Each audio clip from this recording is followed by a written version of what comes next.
Councillors, welcome to the 864th Transport and Infrastructure Committee meeting. We'll get underway. I'd like to welcome all our committee members, also Councillor Fowler, Wilkinson, Martin and Dan. Councillor Doran, thanks for coming along. We do have an apology. I move Councillor Marshall is not well and he's sick, so can I have a seconder? Councillor Gates. So if you're listening, hope you get well soon, mate. Confirmation of minutes. Do I have a mover for the minutes of the 862nd? Oh, sorry. Could I put the motion to you? All in favour? Carry. Thank you. 3.1 minutes of the 862 Transport and Infrastructure Committee meeting. Do we have a mover for the minutes? Apologies. Yep. So we now come to 3.1. So the minutes of the meeting, do we have a mover? Councillor Tozer, second to Councillor O'Neill. Is there any amendments, changes? Put it to you. All in favour? Carry. Thank you. Do we have any conflict of interests? Nil. 5.1. So we've got 1, 2, 3 start items, 5.1, 6.2 and 6.4. Would anyone like to unstart us? So Councillor Tozer, you're 6.2. Councillor Tozer. And 6.4, please, Chair. 6.4. So that comes back to the Transport and Infrastructure Committee forward scheduling. Is there any questions on that? Moved by Councillor Young. Have you got a question there? Happy to move it? Seconder, happy to second it. All in favour and carry. 6.1, petition, street parking safety and infrastructure, Bounty Way, Pacific Pines. Do we have a presentation or we have some officers? No present, but Renee will come through. Sorry. In the absence of a presentation, I'm happy to move the officer's recommendation. Thank you.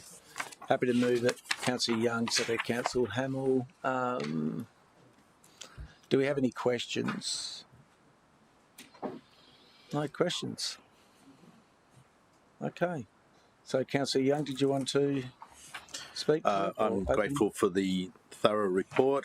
I think it's evident to everyone that Bounty Way is no different from many of the other streets in the near vicinity of Pacific Pines. The roads were constructed according to the standards that prevailed at the time and in accordance with the approved plans for Pacific Pines Estate. There's no need for or justification for retrospectively significantly changing the road, which would require probably property acquisitions and an enormous expense. The road is of a width that's in some areas probably luxurious, but by comparison, but I understand that people do have problems parking. It's just something that has to be managed within the street. People have got to be kind and generous to each other, and as is demonstrated in the report, the presence of cars reduces the speed that's occurring in the street, and there is sufficient width for emergency vehicles to get through if people park legally. So I'm comfortable with the recommendation, Chair.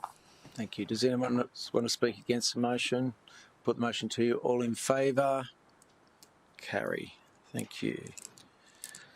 6.2, petition response transport for Springbrook. Don't think there's a presentation, is there? So we've got Dan McNaughton or Nick Prasser here if there's any questions, but Councillor Tozer, would you like to... The reality is this is very much a local petition, and the report itself addresses some of the local context, which I think is quite appropriate, and I've had a chat with Mr McNaught and the team about that. But I'd love to add a fourth item that, if it can be seconded, I can speak to.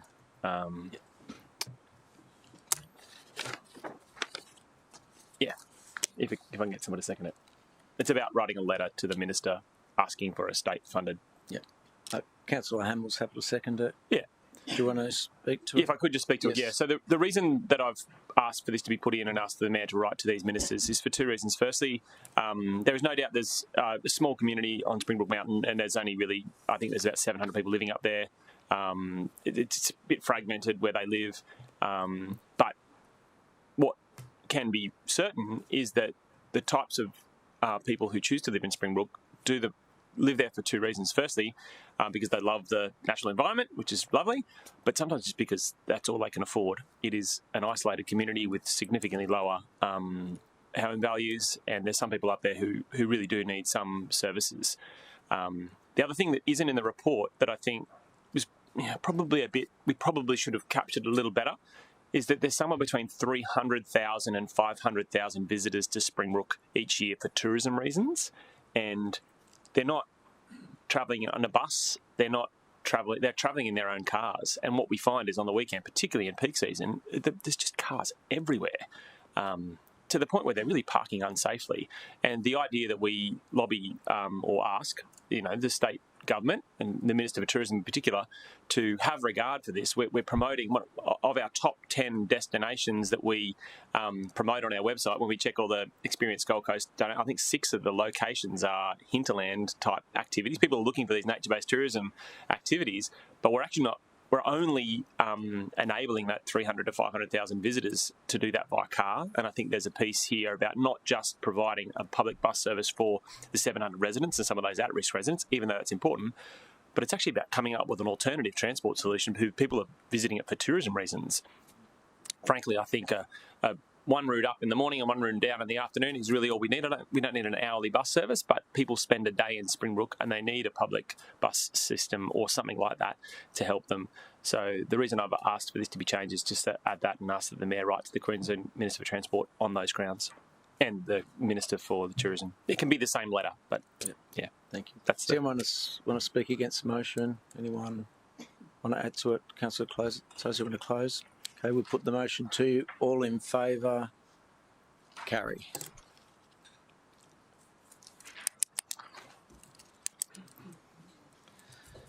(6.3) Master plan for Snapper Rocks to Rainbow Bay Foreshore Precinct. We've got a presentation here. Scott Gill's coming. Mark. Got the team.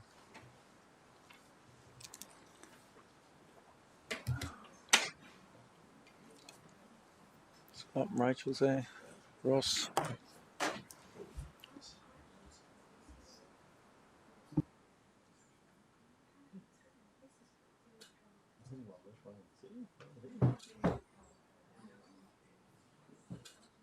Thank you, Scott. When you're ready.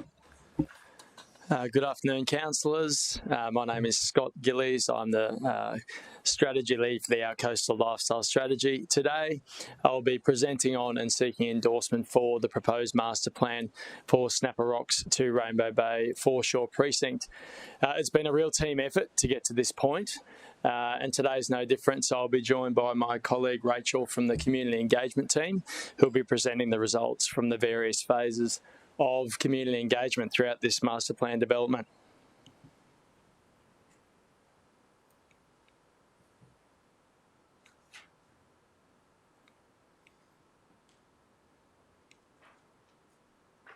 Sorry, this slide doesn't want to change.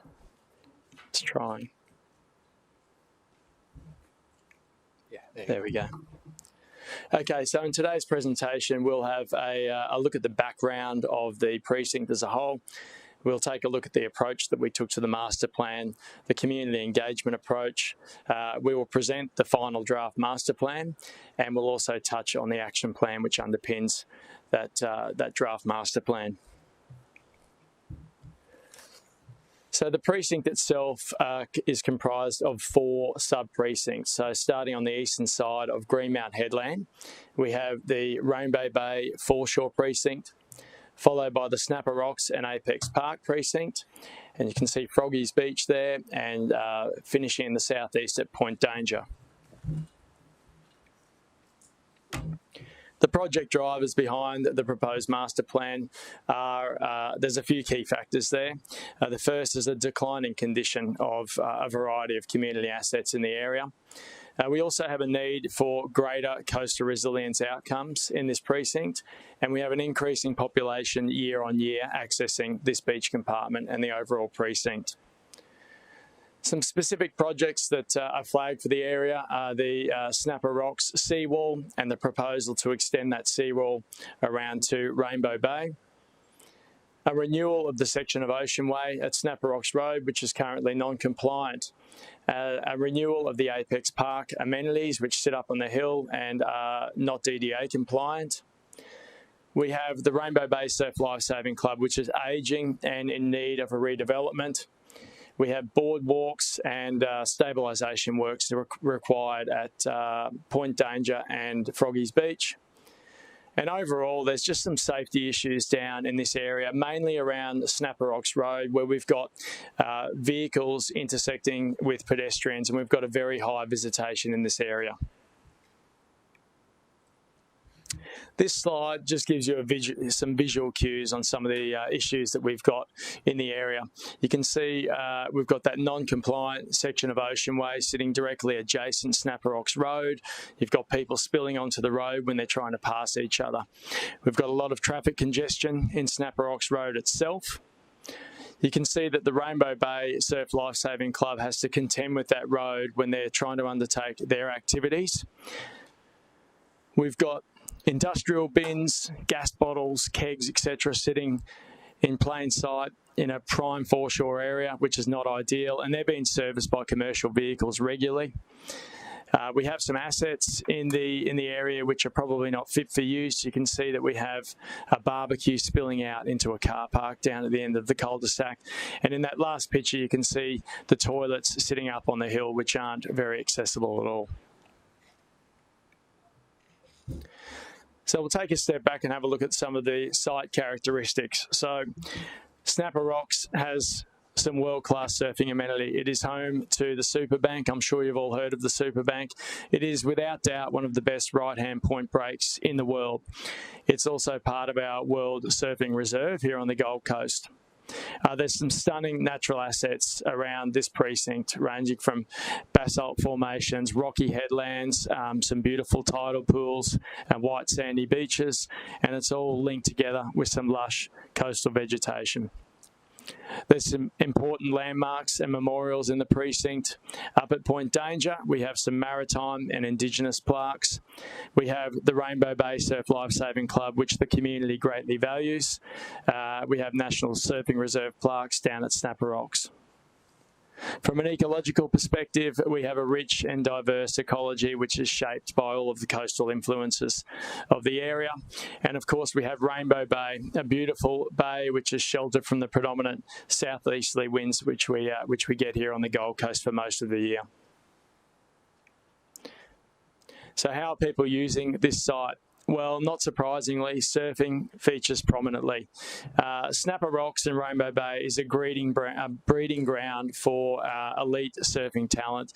It's the home break to many well-known world surf champions like Joel Parkinson, Steph Gilmore, Mick Fanning, Wayne Bartholomew. But on top of that, we have more than 1 million recreational surfers each year visiting this beach compartment because the surf quality is so high and everyone wants to experience that.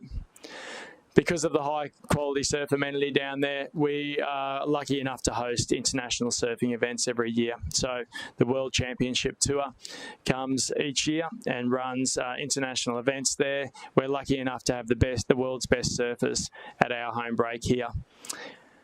We also have a host of community events that run down at this location, which are really important to the local surfing community.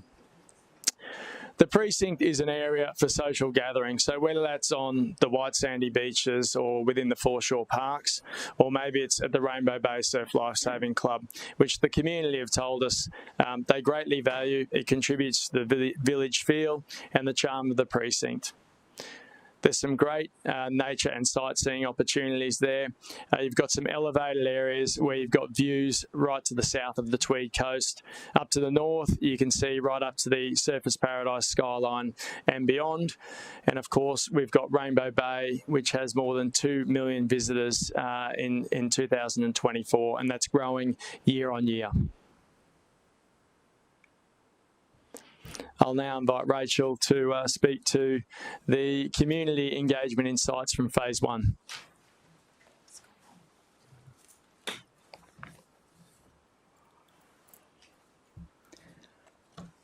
Through you, Chair. Good afternoon, councillors. This project is an example of how the community engagement team works with our project teams to embed community feedback right from the very beginning of a project. You're aware we have the community engagement framework now. So community engagement for this particular project commenced well before drafting of the master plan in the first instance. I'm going to share with you now phase 1, and then I'll hand back over to Scott and come back to explain the phase 2 and 3, because we had a long phased approach. Oh, wrong button.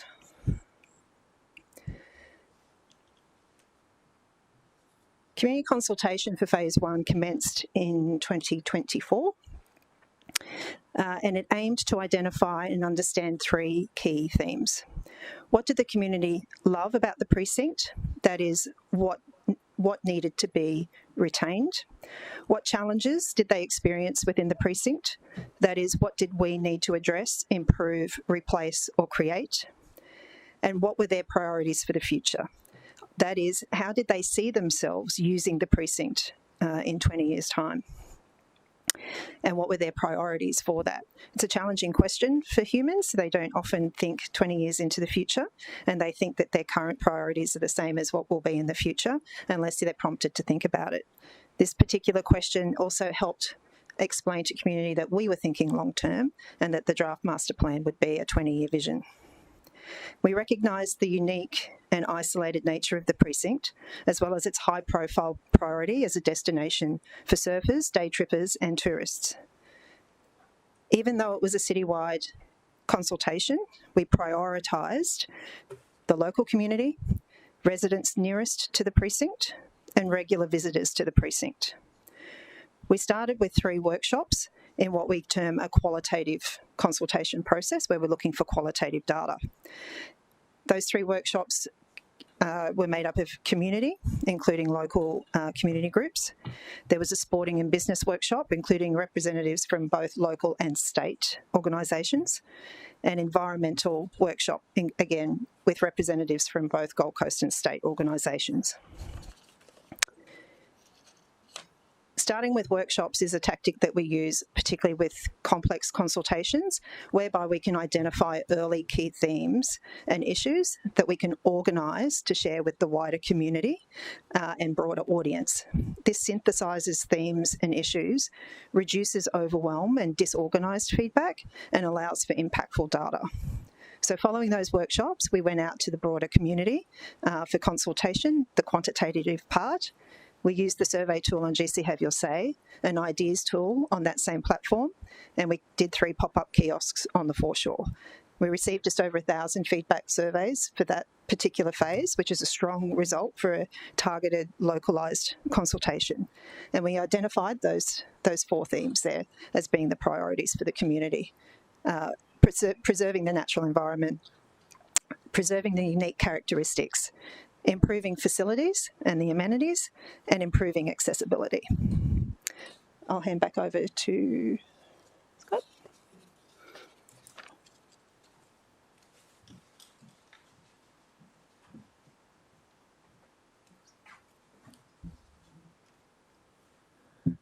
So after we conducted that first round of community engagement and the framework was set up for the master plan, we were able to establish, based on that feedback, a vision for this precinct. The vision reads that Snabber Rocks to Rainbow Bay Foreshore Precinct is an iconic coastal destination where world-class surf breaks, community connection and environmental stewardship come together. Embracing sustainability and adapting to climate impacts, it remains an inclusive, resilient and inspiring place for locals and visitors. That vision statement was underpinned by 5 key principles.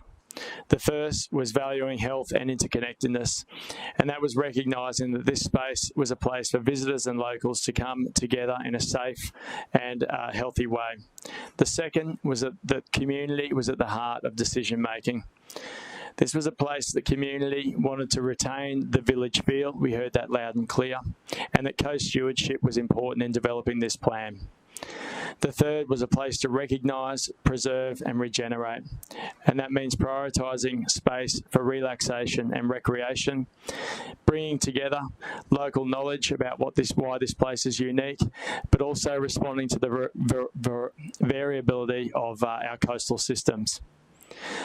Our fourth principle was enhancing the experience of wonder every day, and that's taking pride in the natural assets, trying to limit the negative impacts of overcrowding and improving safety for all visitors.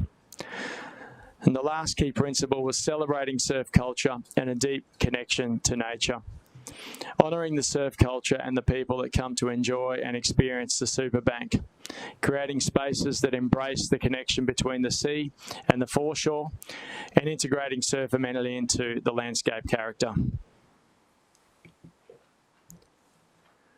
So this was the first draft master plan that we shared with the community. Before we shared it with the broader community, we did share it with those key stakeholder groups that Rachel just noted. It's important to note that overwhelmingly we received support from all of those groups for this draft master plan, and so we released that to the broader community for feedback and consultation.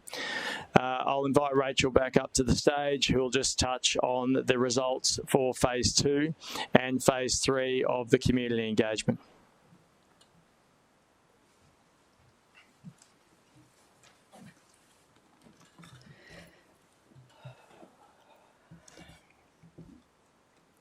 Thanks, Scott. We first shared the initial draft master plan with community in mid-2025, and as Scott mentioned, we started with those same key stakeholder groups that we did in phase 1, where the feedback was mostly positive. Soon after we opened to the broader consultation to the community, misinformation and inaccuracies about the project began to circulate on social media, particularly amongst active social media users on the southern Gold Coast. The misinformation that was circulated included that the city had approval to demolish the surf club, that the master plan was going to reduce parking in the precinct, that the artist impressions that were shared were final designs, and that the surf club building was heritage listed. People's nostalgic connection to the surf club building in particular fueled a negative reaction. Project messages were lost at this point, and misinformation and rumour about the master plan were widespread. Media coverage, newspaper and radio, early in the campaign, carried stories that were relatively balanced. However, the headlines stirred further fear and anger. Headlines such as "Surf Club Demolition Plan Divides Locals," "Locals Stunned by Plan to Bowl Historic Surf Club."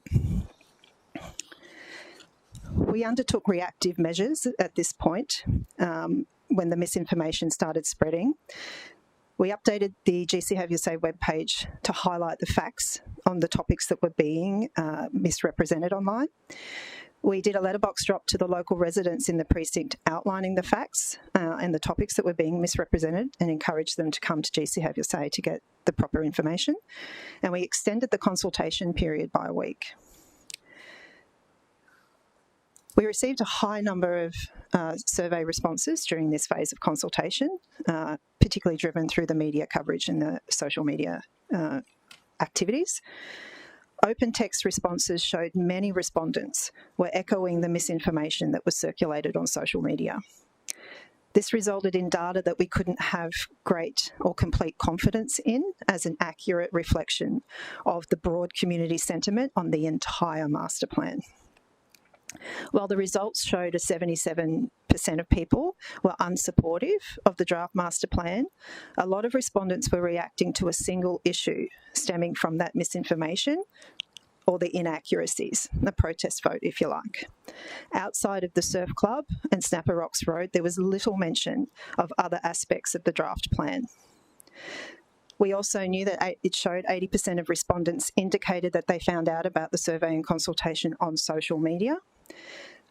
And so therefore we knew that a lot of the respondents were likely reacting and answering based on inaccurate information. When we looked at the data further, it showed a far higher unsupportive sentiment from those people who had said that they had found out about the survey on social media.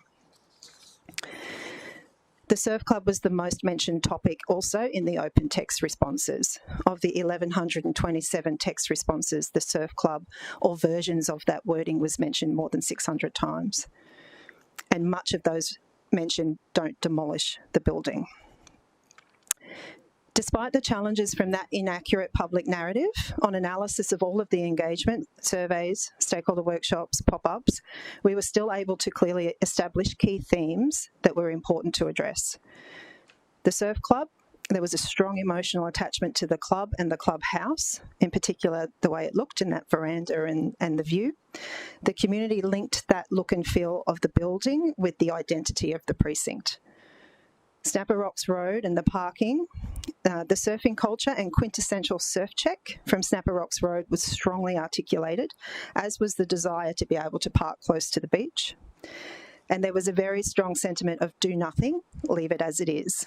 This was a key theme that we had identified, and it was driven to maintain the identity of the area. However, it was largely linked to the artist's impression that was shown when we went out with the draft master plan. Following those results, we moved into phase 3.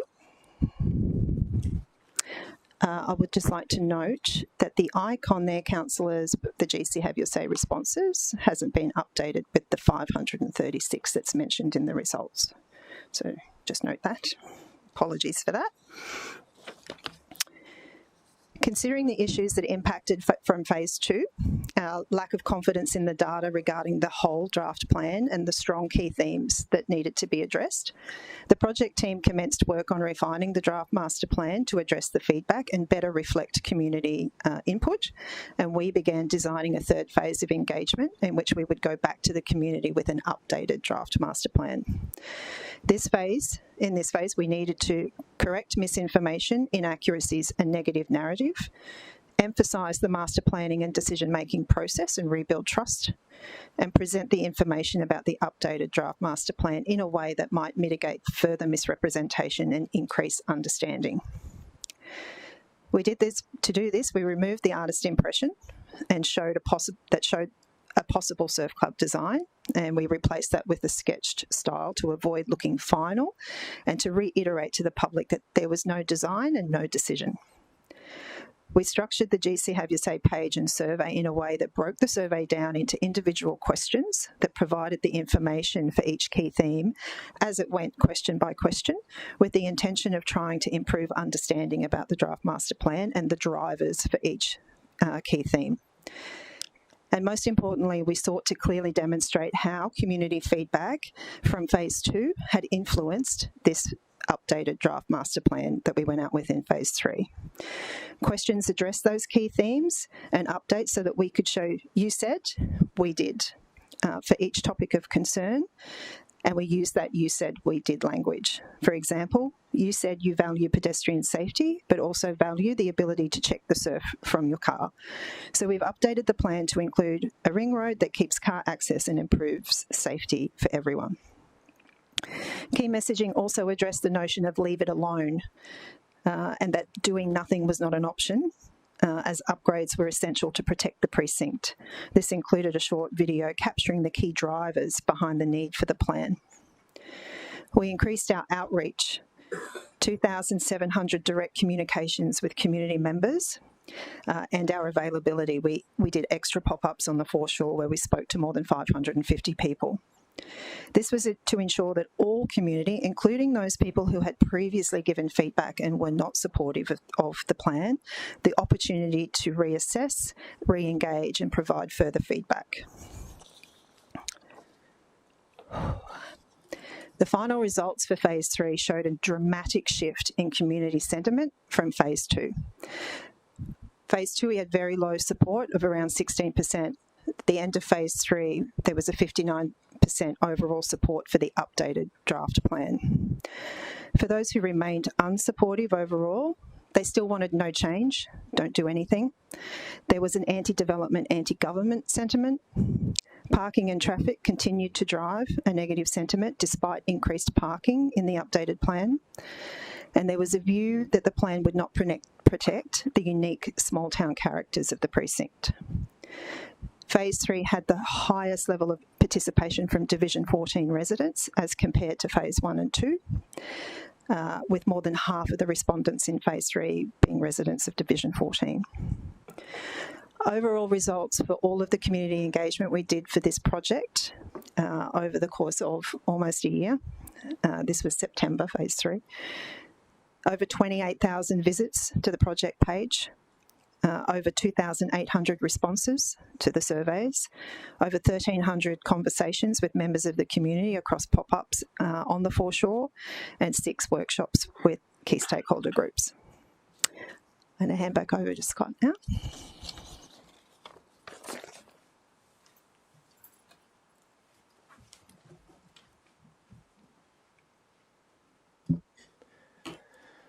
This was the final draft master plan that we shared with the community. It's important to note, if you can think back to those sub-precincts that we looked at earlier on in the presentation, all of the sub-precincts, bar the Snapper Rocks and Apex Park, were largely accepted by the community. So nearly all of the interest and the issues were focused around that Snapper Rocks and Apex Park sub-precinct. So we'll just take a little bit of time and have a look at some of the features and benefits associated with the draft master plan on that particular sub-precinct. So the proposed draft master plan includes a partial closure of Snapper Rocks Road. And the drivers behind that are improving safety and enhancing recreation and increasing open space. We retained the ring road for surf checks and for people with disabilities to be able to view the ocean, because we heard loud and clear that the community really valued this. You're now available to see how many car parks are available from Marine Parade, whereas in the current state you have to wrap around Snapper Rocks Road to see if there's a car park available. We have accessible car parks and accessible toilets, and those toilets are proposed to be housed on the ground floor of that new community facility. The new community facility would house multiple organisations, and that is the Rainbow Bay Surf Lifesaving Club and the Snapper Surf Riders, and that aligns with the principles of the Community Facilities and Services Review. Importantly, the Snapper Surf Riders would be located on the north-facing aspect of that community facility, so they are well attached to that Snapper Rocks surf break, which they know and love so well. North is facing out to the ocean from, it's a hard site to interpret.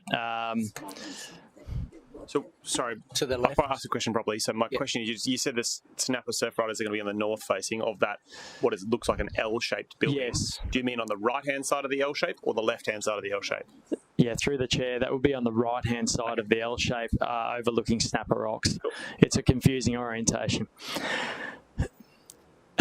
Importantly, we would retain the character of the Rainbow Bay Surf Lifesaving Club, and we would retain that western-facing deck that currently exists, but then we have the opportunity to capitalise on the northwest and northern-facing facades of that community facility.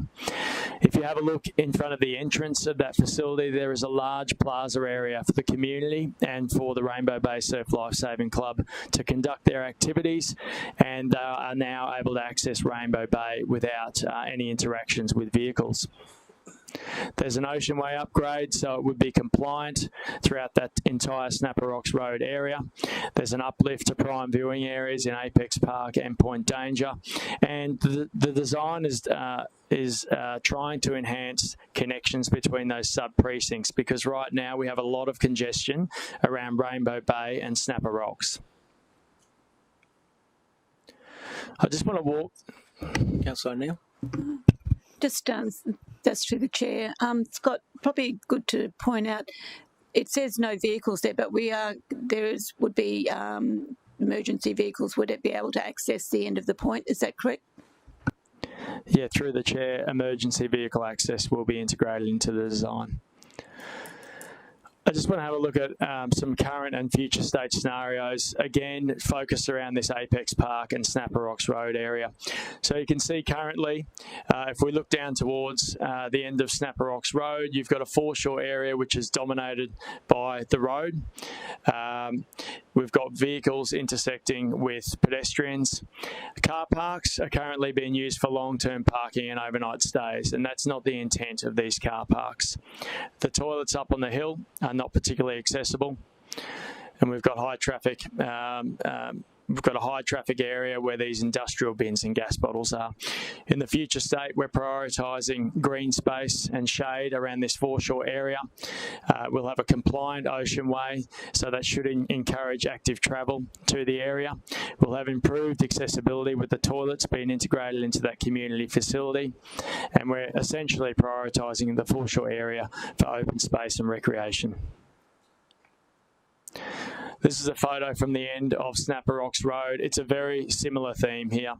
So in the future state, we'll replace that bitumen area with Foreshore Park area for active and passive recreation, and a real connection to Snapper Rocks there. We'll have that wider Oceanway, better coastal views up to the northern area of the Gold Coast. And I just wanted to include this image, so you can see that we've got that road intersecting with the non-compliant section of Oceanway. We've got the road acting as a barrier to the Surf Lifesaving Club operations, but importantly, that would be the proposed area where the ring road is. So you can still see Snapper Rocks there. You can still do your surf check. You can still see the Snapper Rocks embayment if you're a person with disabilities. And in a future state, there'll be no vehicles beyond that point. You'll have that plaza area in front of the Rainbow Bay Surf Lifesaving Club.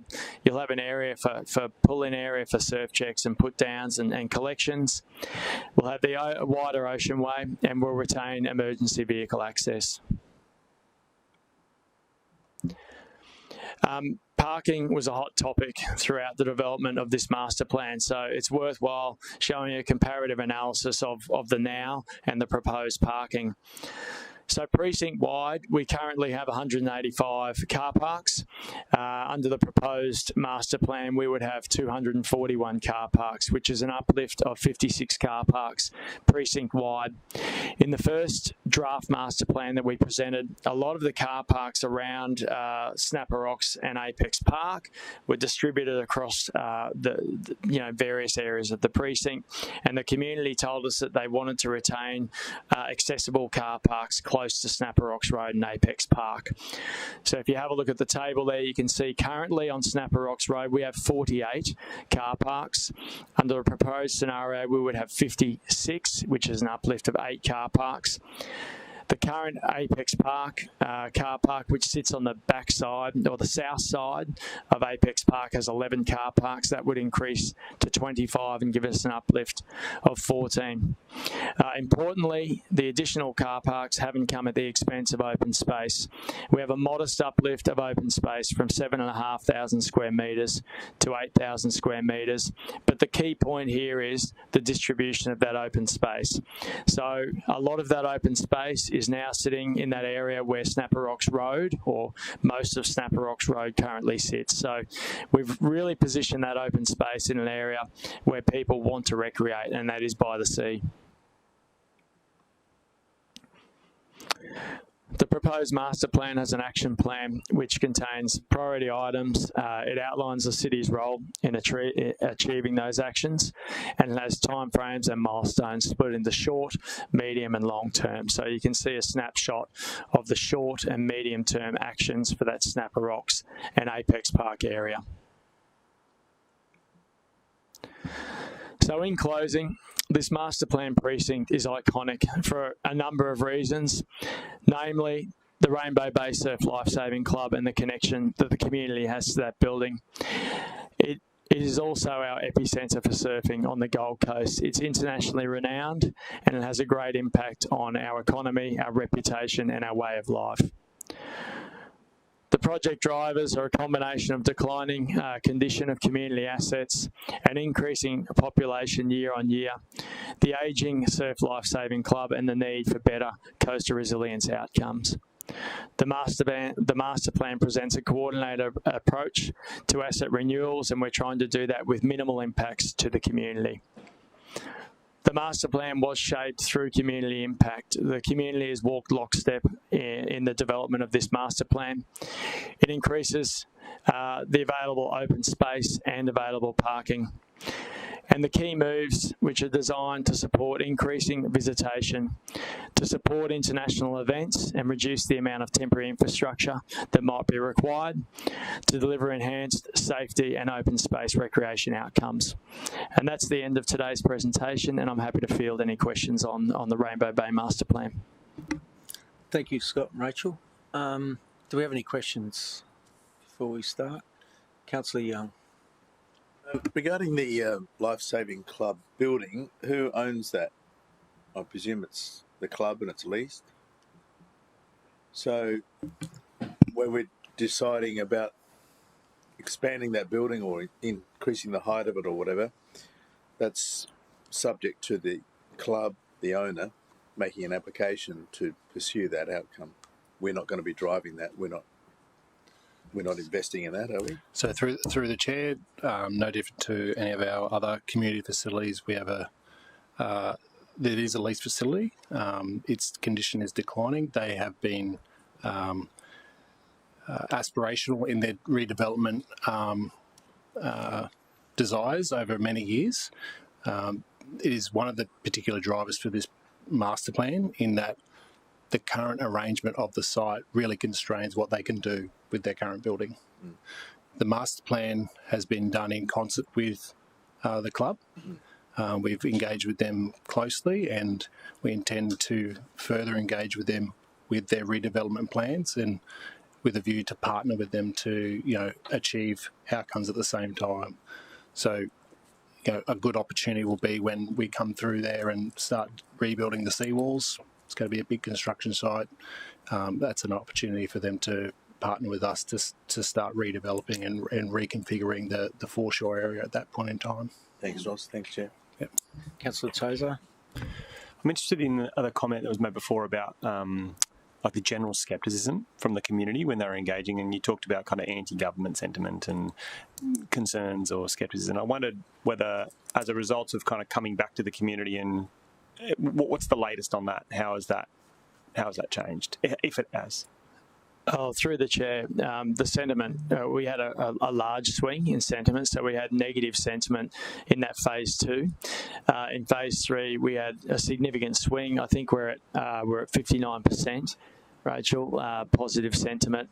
I noted today that there's been some online polls and things like that where the sentiment's been positive. But I think it's a good example of us listening to what the community had said, and we got some really good insights in that phase 2 where we were able to improve our offering, and that was reflected in the sentiment that we received after phase 3. Right. So do you still think there's an underlying scepticism about council's interest? I mean, you've mentioned that I think you said 59% of people are now positive. That's still, for a project of this significance, and it's probably still a bit lower than I'd hope. At least I think people were kind of neutral. How much is neutral above the 59% that are positive? I'd have to take that on notice or refer to Rachel. Yeah. It's obviously really a very precious piece of infrastructure that people really deeply, deeply care about. And the idea that we have 60% over the line is lovely, but it'd be great to push that up a bit. Through the chair, yes, it would. I think what we realised as we progressed through this project was we weren't going to find a perfect scenario. We're dealing with a very constrained site. We have very high visitation to this site. We have a very high connection from the community and various stakeholder groups to this site as well. So what we sought to do was take all of those key stakeholders and the community on a journey throughout that process and really highlight that we can't make that particular sub-precinct any bigger. We have to work with what we have there. It will become more and more popular year on year, but I would have to take that question on notice in relation to what represents the right level of positive community sentiment for a project like this. Yeah, just my last question. In the 40% of people that were negative, was there any groups in that, or was it primarily individuals? I suppose my question is, are there mobilised groups of kind of antagonists, or is it just a bunch of individuals who, I don't want my club ever changing? Through you, Chair.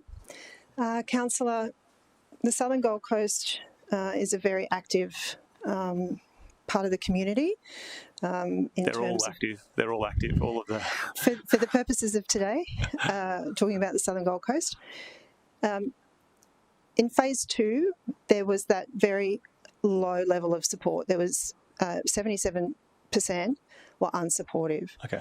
The shift to almost 60% support is a significant shift, and there will always be a percentage of people that won't change their mind. Either it doesn't matter what comes back, and that's okay. That's how they feel about it. The data demonstrates that for the people that read the details, it was a more balanced response as opposed to what we saw happen in phase 2. That 2/3 of people, and the way that if you take the neutrals out, and we'll take that question on notice and I'll get you the figure, but there were, I remember, and there were twice as many people in support as against. So we were looking at it from that lens, because the neutral people who were more neutral, they don't tend to mind either way, or they're not overly invested, or sometimes they're not overly sure, and that's okay. But when you take them out, we looked at it, and it was around 2 to 1. Okay. Councillor Hamill. Mr. Chair, I actually had a question for Councillor O'Neill, if you wouldn't mind. There's a bit of reference in the presentation in one of Ross's responses to the limitations of the current building on the Surf Lifesaving Club and the Board Riders Association of what they would like to be doing and delivering for the community and how they're limited at the moment. I was just hoping Councillor O'Neill could give me a bit more context of what some of those limitations are and what some of those aspirations are from the Surf Lifesaving Club and Board Riders Club are. Through the chair. Well, as Scott pointed out, actually ever since I've been in council, the Rainbow Bay Surf Club has spoken to me about needing more space. They work within a very, very constrained space. The Snapper board riders have never actually had a home. They share a room at the surf club where they have their plaques, and that's about it. And they've got a growing junior contingent, and very conscious of the fact that surfing may be named as an Olympic sport at Snapper Rocks. We're hoping. It hasn't been declared yet, but we think we're in good stead for that to happen. So I think they also want a community's facility that other community groups can use as well, and they're all on board. And I really believe the difference in the consultation, the last lot of consultation, resulted in more favourable responses, because the surf club and the board riders both came out publicly saying that they were in favour of this master plan, because they could see the benefits, certainly the safety benefits for the surf club and the opportunities for the board riders club. And just when we're talking about funding, Councillor Young, the council intends to put public amenities in any community building, new community building or renovated community building that goes there, because that bunker toilet that sits in the middle of the hill is just about end of life, and access to that is terrible. So I hope that answers your question. Yeah, thanks. That's helpful. But I was more interested that we're not the drivers for the change to the building itself.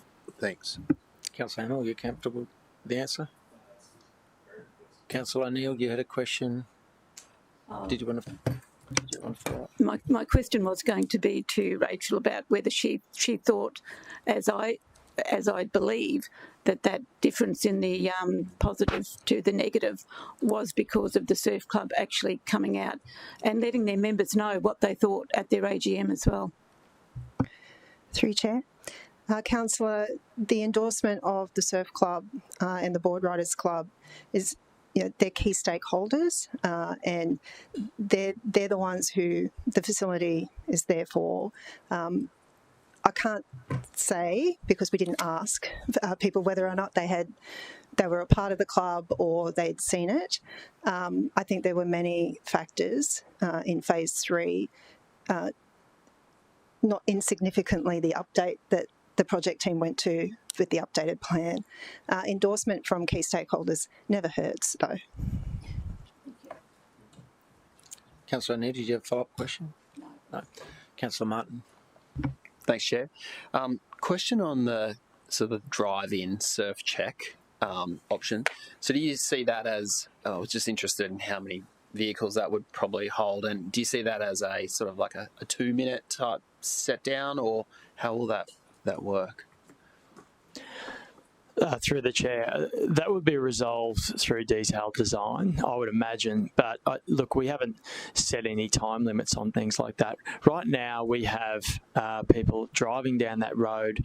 Predominantly, they're not focused on the road, they're focused on the surf check. And we've got people ducking and weaving in and out. So I think through clever design, you can determine how long people might stay there, and obviously that would come down to local laws and enforcements and things like that.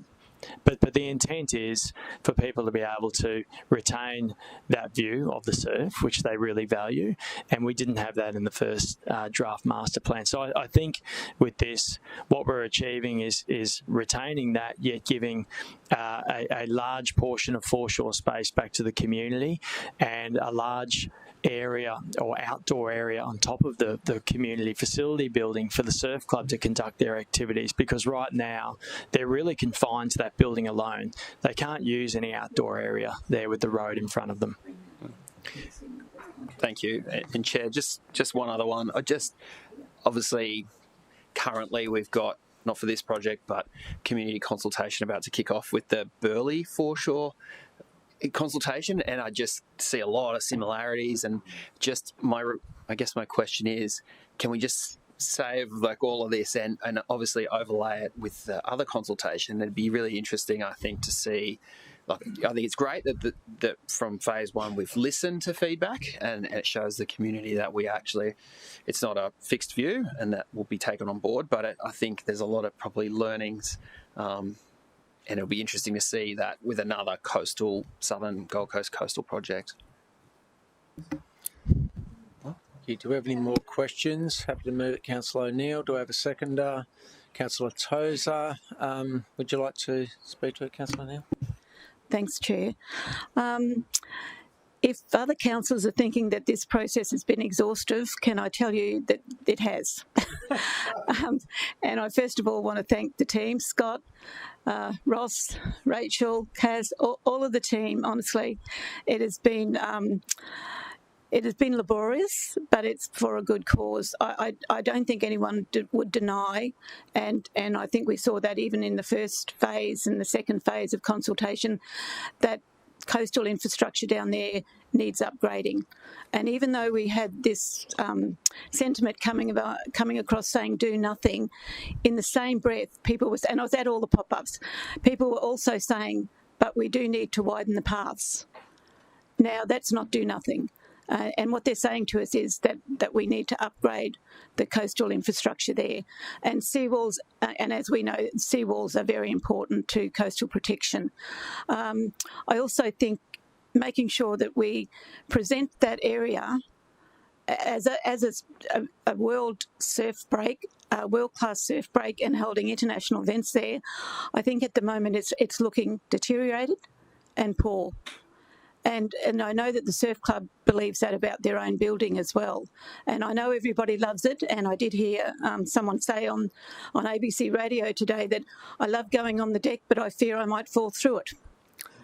So, you know, we don't want to see that. It's under a council lease. We want to help the Surf Club. I know that Surf Lifesaving Queensland want to help the Surf Club, and they want their nippers programs to be safe. And several meetings with the Board Riders Club, they really, really do need a home, and they want to have their junior program where they can hold training sessions, video sessions, and also share that space with the public. I think it's a win-win all around. And I just want to make sure that everybody realises that I, more than anybody, know the character of that area. And that's not the intention here, to lose the character of that area. I think the environmental aspects of Snapper, Froggies, Rainbow Bay is quite evident, and we will fight to keep that. What we're proposing is just to make it more resilient and more friendly, user-friendly for all those millions that are going to visit it in the future. So I'm asking my councillor colleagues to support me in endorsing this master plan for a very important and iconic area of Southern Gold Coast, and for the whole of the Gold Coast, because it does feature in a lot of our advertising. Thank you. Thank you. Does anyone else want to speak against the motion? Anyone want to speak in support? Councillor Hamill, sorry. No. Councillor Hamill. Thank you, Chair, and I appreciate the opportunity to just speak for the recommendation briefly. I think, as Councillor O'Neill rightly points out, this is one of the most iconic, if not the most iconic, spot on the Gold Coast. This is really is a special part of the city. And as someone who lives up the absolute most northern end away from it, even I recognise that this truly is a beautiful and iconic part of the city. I wanted to call out, because I think it should rightly be called out, that it was a big step with this consultation process to be prepared to walk away in that phase one and go back out again. That to see the team recognise that and the need to go about that a different way, to go back and re-engage with the local council and those key stakeholders to make sure that we got the right messaging back out. It would have been easy just to say, we'll just keep driving forward in the approach, but to actually stop, step back, reset with it, go back out again, show that we had listened, should demonstrate the focus we put on consultation and that input that we want, local input to direct how these master plans occur. So that's a really great outcome. I did see a lot of the sentiment about the do nothing, but Councillor O'Neill rightly points out the next line in the free text box would be, but fix this and fix that. Doing nothing here is not an option. It is looking pretty run down. I think that's a fair comment, Councillor O'Neill. For such a beautiful location, it does look pretty run down. The amount of people on the footpaths and whatnot, it's just unsafe. I think every time I've been down there recently, seeing a kid, nearly get skittled in front of the club, it is just unsafe as well. So doing nothing is not an option. We must invest money in this location. The seawall is the big instigator for it. That plan to make sure we upgrade that seawall to protect public and private assets is critical, and the opportunities that come with that. And I want to call that out as the recommendation talks to it in the plan. This is not a case of we're doing this all next year. It is over a short and mid and a long term, but the chance to get efficiencies, the chance to make sure that while we're there doing one project, that if we can do something next to it and save ratepayers money in the long term, that we'll be able to take advantage of those opportunities is really critical. Chair, the final thing I wanted to mention, and I'll talk to Councillor O'Neill about it a bit further before full council. I think given the criticality of this site to the city, not just to locals, but to the World Surfing League, to those iconic events, the chance of it being an Olympic venue, that it would probably be appropriate that we update the relevant minister on where this is up to, and just rightly point out that this is not just critical to Gold Coast locals, it's critical to Queensland, the competitions and the World Surfing League and what it holds there. So we'll work on maybe a change before full council, just that we provide an update to the relevant minister, just reinforcing how critical it is to Gold Coast as this site be loved and invested in, but that for all of Queensland, especially for the Queensland surfing community, that this area needs to be invested in, and maybe there's an opportunity at the appropriate time for the state to be part of that towards some of those projects. But very, very happy to support this recommendation today and support the work of Councillor O'Neill, who has been through a lot with this one, and really congratulate her on the outcome of being a part of getting this to here today. Thanks, Chair. Just in closing, I was just going to acknowledge what was said and what you've said as well, and it's important to understand that the city is growing, as we all know, and we've got to make sure our public realm is managed and maintained to the highest level. And surf clubs are really important to our city right along the coastline. So it's really important to understand what our surf clubs needs in relation to space and support the clubs. We've seen many surf clubs evolve along the coastline. It's important that we make sure all surf clubs gets the same support moving forward. So I think the combination of the board riders, public realm, surf life saving, the locals and tourists that will continue to flock to that southern part of the Gold Coast is important, and I think the work that the team's done. I just want to congratulate Councillor O'Neill and the team for persisting to get to the work to this stage. So thank you, and I'd like to hand it to you, Councillor O'Neill. Thanks, Chair. Just in closing, I welcome Councillor Hamill's suggestion about writing to the Minister, because I am aware that the Snapper board riders have actually intent on applying, well, they've already applied for a grant through the state government to help them with, you know, if they do get to the stage where there's a new building. And also Surf Life Saving, that's the Point Danger branch, and Surf Life Saving Queensland are already in talks with the surf club. So, yeah, I think it's time. Thank you. So is that your close, or would you like to close? Thank you very much. I'll put the motion to you. All in favour? Against? Carry. Well done, Councillor O'Neill, team.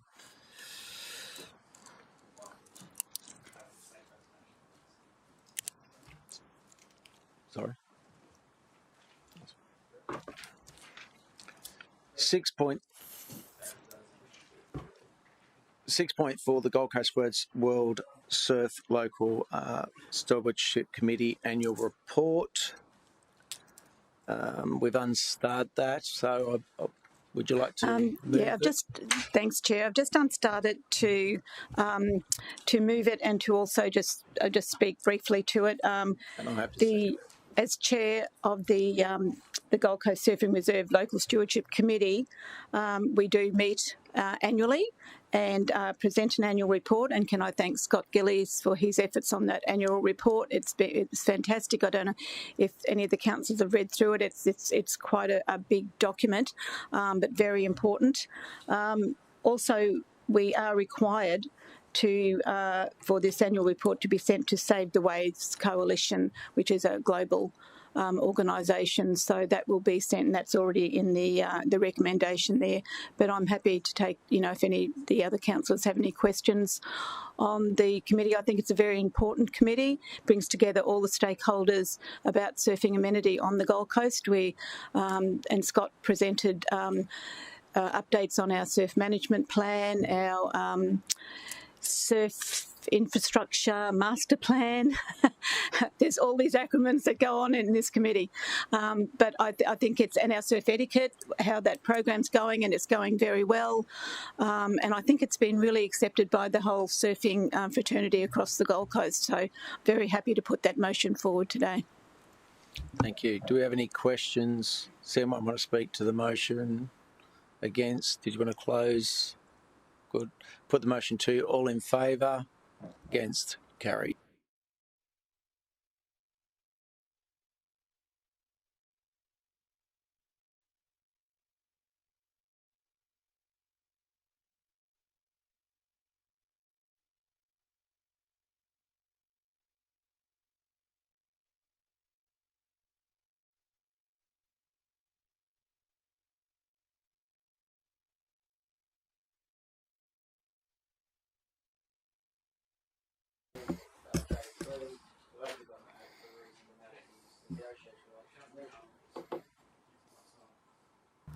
Start again. Thank you. We need to go into closed session. It's a closed session matter. It's basically for negotiation related to commercial matters involving local government for which the public discussions would be likely to prejudice the interests of local government. So do I have a mover? Councillor Tozer, second to Councillor Young. All in favour? Carry.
streaming on.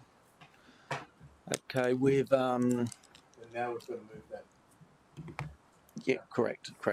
So we've got a change of recommendation that I'm going to put on the screen, which I'm happy to move. Councillor Tozer to second. Let's make some slight changes in relation to the acquired properties usage and benefits realisation. I've got it up on the screen. Anyone want to speak for it or against? Sorry, or comment? just one more question. Yes. What's the current zoning there? No, of the other properties. Yeah. Okay. So Thanks. Okay. Does anyone want to speak for the motion? Anyone against the current motion? Councillor Tozer. Division 13, Matt. I'm happy to cede my open or my remarks if that's all right. Councillor Martin. Thank you, Chair, and thanks, Councillor Tozer. I suppose on this, and given it spanned prior to my time to being elected, and there's a lot of emotion in around this because obviously there was the voluntary buyback or resilient fund, and a lot of homes made their houses more resilient, but some opted to take the buyout. A big part, obviously, the learning curve for me was when these properties were bought back, how can some of that be helping surrounding properties with their flood? So will that lower levels? Now the city officers, thank you for doing quite a lot of hydrology reports on that, and seeing the other modelling of, I guess, in the more extreme scenarios where large portions of the street are resumed, it's not going to have any tangible benefit.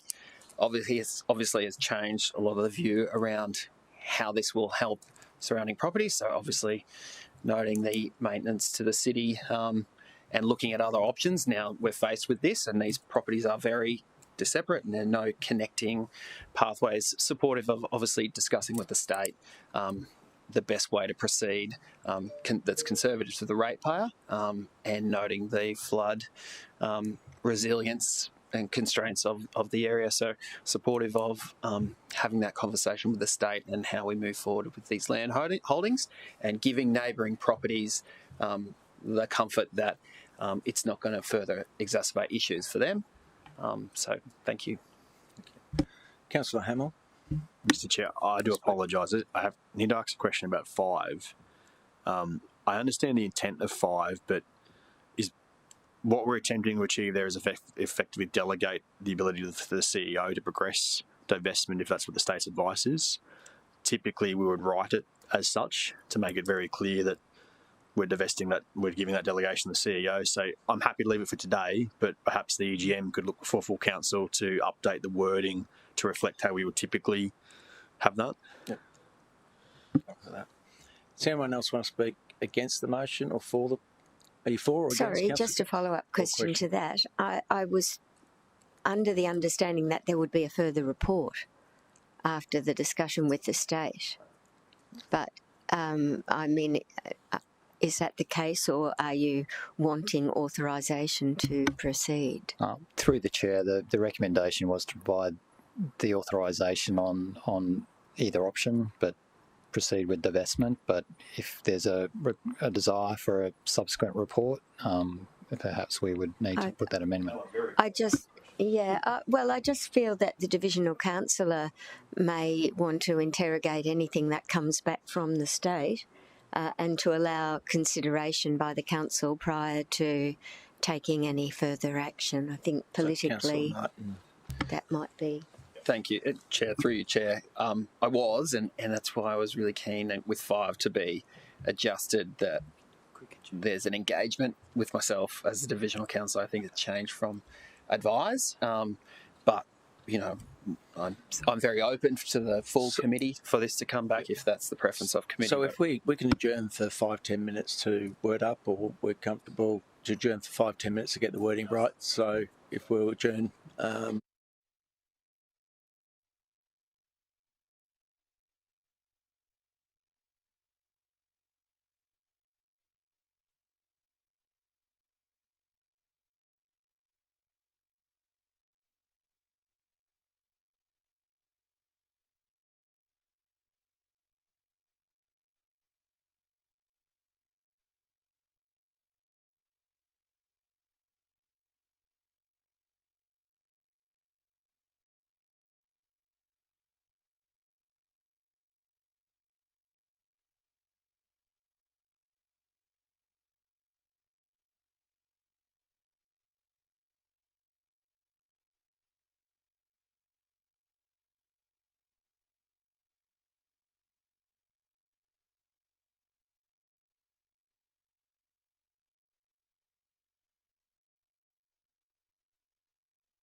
Yeah. So we've made a couple of slight changes. Point 5, a further report be brought back to Transport and Infrastructure Committee for consideration once receipt of advice from the state government. So we're all comfortable with that? Comfortable with it? Councillor Tozier, you comfortable with that motion? Yep. Would anyone like to speak for it? Anyone against? Yeah, so this was obviously been a challenge for the city and obviously local residents. Some time ago when there was major floods, a lot of the properties were affected. There was an opportunity for some residents to obviously repair their property, but also sell their property back. There was obviously properties that that were still available, so we've made some changes that we might be able to make some changes to those lands, to residential, and foreign receipt from the government of report come back to council in the status of those properties. So I'll put the motion to you. All in favour?